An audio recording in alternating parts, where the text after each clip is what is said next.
सन 1675 में कश्मीरी पंडितों का एक दल गुरु गोबिंद सिंह जी के पिता यानी 9वें गुरु तेग बहादुर जी से मिलने आनंदपुर आया। उन्होंने गुरु जी के सामने औरंगजेब द्वारा जबरदस्ती उन्हें मुसलमान बनाए जाने की शिकायत की और अपने हिंदू धर्म की रक्षा के लिए गुहार लगाई। गुरु जी ने तब कहा कि हिंदू धर्म की रक्षा के लिए किसी महापुरुष की कुर्बानी की जरूरत है। उस समय करीब 9 वर्षीय बालक गोविंद राय जी ने अपने पिता गुरु तेग बहादुर जी से कहा, इस महान कार्य को करने के लिए पिताजी आपसे बड़ा महापुरुष और कौन हो सकता है। अगर बलिदान देकर इस समस्या का हल निकल सकता है, फिर आप ही पिताजी अपना बलिदान देकर इन पंडितों के धर्म की रक्षा करें। गुरु तेग बहादुर जी चाहे अपने आप को बहुत बड़ा महापुरुष नहीं समझते थे, लेकिन अपने 9 वर्षीय बालक के मुख से यह बात सुनकर बड़े प्रसन्न हुए। गुरु तेग बहादुर जी ने दिल्ली जाने से पहले अपने पुत्र गोविंद राय को सिखों का 10वां गुरु घोषित कर दिया। औरंगजेब के हुक्म अनुसार गुरु तेग बहादुर जी को दिल्ली में बुलाकर कैद कर लिया गया। उन्हें भूखा प्यासा रखकर क्रूर यातनाएं देकर बड़ी बेरहमी से उनका शीश धड़ से अलग कर दिया। गुरु तेग बहादुर जी ने अपनी कुर्बानी देकर हिंदू धर्म की रक्षा की।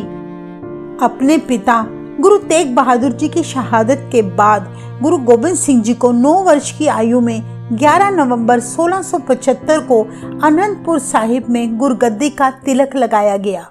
बाबा बुड्ढा जी के वंश में से बाबा राम जी ने हीरे मोतियों से जड़ी दस्तार पेश करके कलगी सजाई।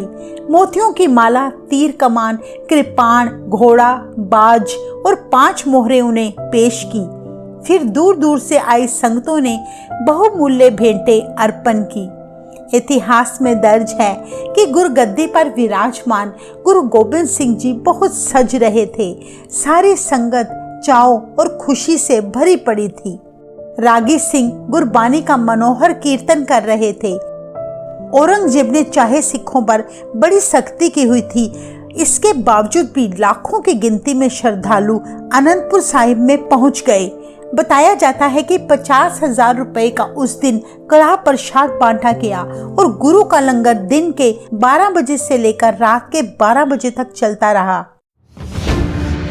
गुरगद्दी पर बैठते ही गुरु गोबिंद सिंह जी ने अनुभव किया कि अब जुल्म के सामने सिर झुकाने का समय निकल चुका है। इस जुल्म और अत्याचार का अब डट कर मुकाबला करना होगा। जब दिल्ली में अत्याचारियों ने गुरु तेग बहादुर जी को शहीद किया था, तो कोई भी शूरवीर उनका शीश और धड़ उठाने को तैयार नहीं हो रहा था। जो अपने आप को कट्टर सिख बताया करते थे, वे भी मुगल सिपाहियों के सामने सिख होने से इनकार करने लगे, क्योंकि वे अपनी मौत से डर रहे थे। गुरु गोबिंद सिंह जी ने यह सब देखकर तब विचार किया कि अब एक ऐसी कौम तैयार की जानी चाहिए जो जुल्म का डटकर मुकाबला करे और कुर्बानी देने से कभी पीछे ना हटे। और साथ ही यह भी विचार बनाया कि सिखों का एक ऐसा रूप बना दिया जाए कि वो लाखों में खड़े हों तो भी उनकी पहचान दूर से हो जाए। गुरगद्दी पर बैठते ही गुरु गोबिंद सिंह जी ने सभी ओर देखा कि अब उनको क्या करना चाहिए।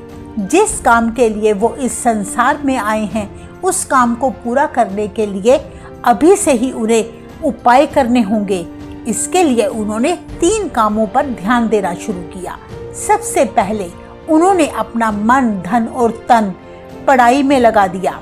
उन्होंने फारसी, संस्कृत, ब्रज भाषा और पंजाबी की पढ़ाई में निपुणता हासिल की। दूसरा काम, फौजी ताकत को बढ़ाने के लिए फौज में भर्ती आरंभ कर दी, जिससे बड़े बड़े शूरवीर उनके पास आने लगे और फौज में शामिल होने लगे। तीसरा काम था सैनिक शिक्षा का। इसके लिए उन्होंने शिक्षित योद्धाओं को ट्रेनिंग पर लगा दिया। इतिहास में दर्ज है, गुरु साहिब के साथ उनके सिख इतना प्रेम करते थे कि वे उनके एक इशारे पर अपनी जान न्यौछावर करने के लिए तैयार हो जाया करते। वे गुरु जी के लिए शहीद होने में अपने गौरव की बात समझते थे। उन सिखों की माताएं और पत्नियां भी उनकी शहादत पर और भी गर्व महसूस करती थी। एक बार एक गरीब वृद्ध औरत गुरु साहिब जी के पास आकर प्रार्थना करने लगी कि महाराज मुझ पर कृपा करो। जब गुरु जी ने पूछा कि तुम्हें क्या कष्ट है, तो वह कहने लगी, महाराज मेरे पति आप जी की संत सेना में मुगलों के साथ लड़ते हुए शहीद हो गए थे। उनकी शहीदी पर मुझे गर्व हुआ। फिर मेरे 2 बड़े बेटे भी पिता की तरह युद्ध में लड़ते लड़ते शहीद हो गए। फिर मैंने गर्व महसूस किया कि उनका जन्म सफल हो गया। लेकिन अब मेरा तीसरा पुत्र बीमार पड़ा है। मुझे उसकी मृत्यु का भय नहीं है, बस अफसोस इस बात का है कि वह आपकी सेवा न कर सका। महाराज आप उस पर कृपा करें ताकि वह ठीक होकर आपकी सेवा कर सके। गुरु साहिब उसकी प्रार्थना सुनकर बड़े प्रसन्न हुए और उस स्त्री को ढांढस बंधाया कि तुम्हारा पुत्र अवश्य ठीक हो जाएगा। इस साखी से स्पष्ट होता है कि गुरु जी को अपने सिखों से कितना प्यार था। कहते हैं एक बार गुरु जी रिवालसर गए। वहां एक सिख ने अपने हाथों से बनाए हुए कुछ शस्त्र गुरु साहिब को भेंट किए। उन शस्त्रों में से एक नई किस्म की 2 नाली बंदूक थी। वहां उस समय कुछ पहाड़ी राजा भी गुरु साहिब के पास मौजूद थे।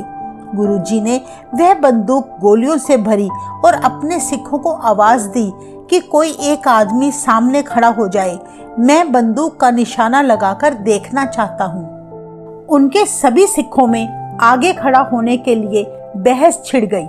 उनके झगड़े को समाप्त करने के लिए गुरुजी ने तब आदेश दिया कि सभी सिख एक पंक्ति में खड़े हो जाएं। मैं यह देखना चाहता हूँ कि गोली कितने आदमियों को बेंध कर निकल सकती है। गुरुजी की आज्ञा मानकर सभी एक पंक्ति में खड़े हो गए। गुरुजी ने गोली चलाई तो वे सभी के सिरों के ऊपर से होती हुई आगे निकल गई। तब वहां खड़े पहाड़ी राजे सिखों की इस बहादुरी, कुर्बानी और गुरुजी के साथ अटूट प्रेम देखकर बहुत प्रसन्न हुए। वे समझ गए कि ऐसे गुरु को भला कौन जीत सकता है। इसके बावजूद अन्य कई पहाड़ी राजा गुरुजी से बड़ी ईर्ष्या किया करते थे, इसलिए वे कोई न कोई छेड़खानी करते रहते थे। एक दिन जब गुरुजी कुरुक्षेत्र गए तो उनकी वापसी पर पहाड़ी राजाओं ने 2 मुसलमान जरनैल सैद खां और आलिफ खां को गुरुजी का पीछा करने के लिए 2000 रुपए देकर भेज दिया। लेकिन जब सैद खां ने गुरुजी के नूरानी चेहरे को देखा तो उसने एक संत सिपाही से लड़ना उचित न समझा और उनकी शरण में आकर हमेशा के लिए उनका ही हो गया।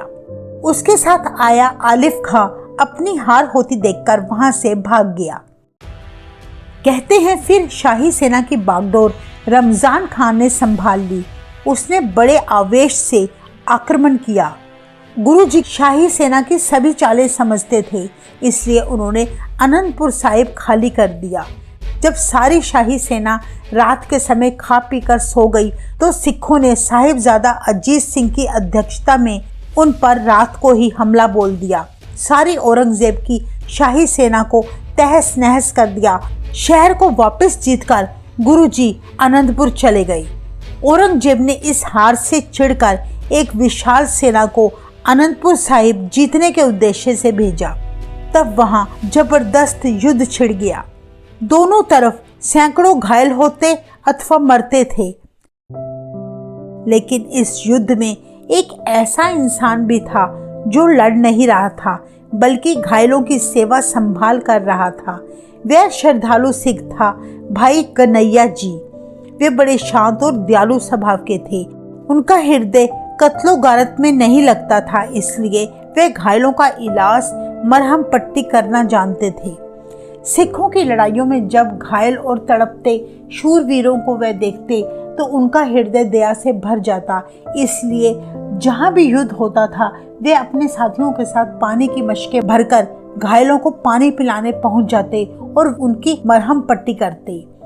एक बार गुरुजी के सिखों ने गुरु गोबिंद सिंह जी के पास जाकर शिकायत की कि भाई कन्हैया दुश्मनों की मदद करता है। वे दुश्मनों की सेना के घायलों को पानी पिलाता है और उनकी मरहम पट्टी करता है, जिससे उनमें से कई सैनिक ठीक होकर फिर से हमारे साथ लड़ने लग जाते हैं।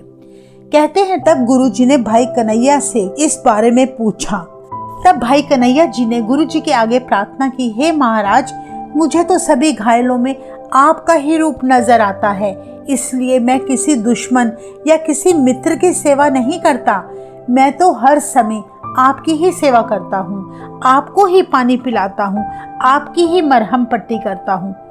भाई कन्हैया के इस उत्तर से गुरु साहिब जी बड़े प्रभावित हुए तथा प्रसन्नता से उन्होंने उसे सम्मान दिया और कहा, भाई कन्हैया, तुम धन्य हो, तुमने अपना जन्म सफल कर लिया है।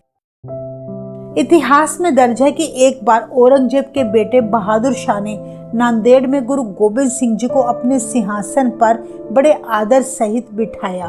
फिर उसने अपने खजाने का सबसे कीमती नगीना भेंट के रूप में गुरु साहिब जी के चरणों में रख दिया।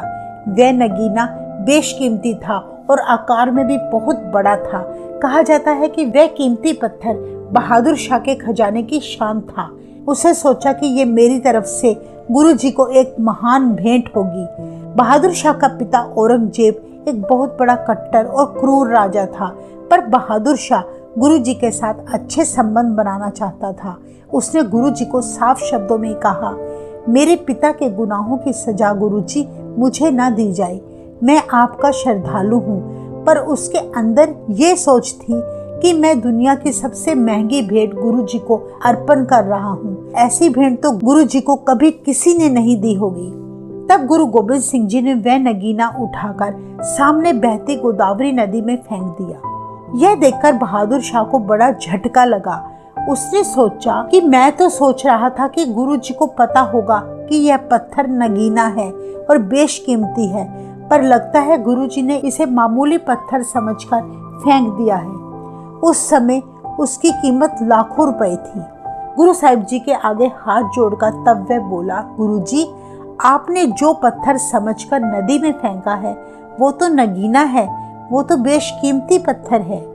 तब गुरुजी ने कहा, अच्छा नगीना है तो फिर तुम खुद जाकर नदी से निकाल लाओ।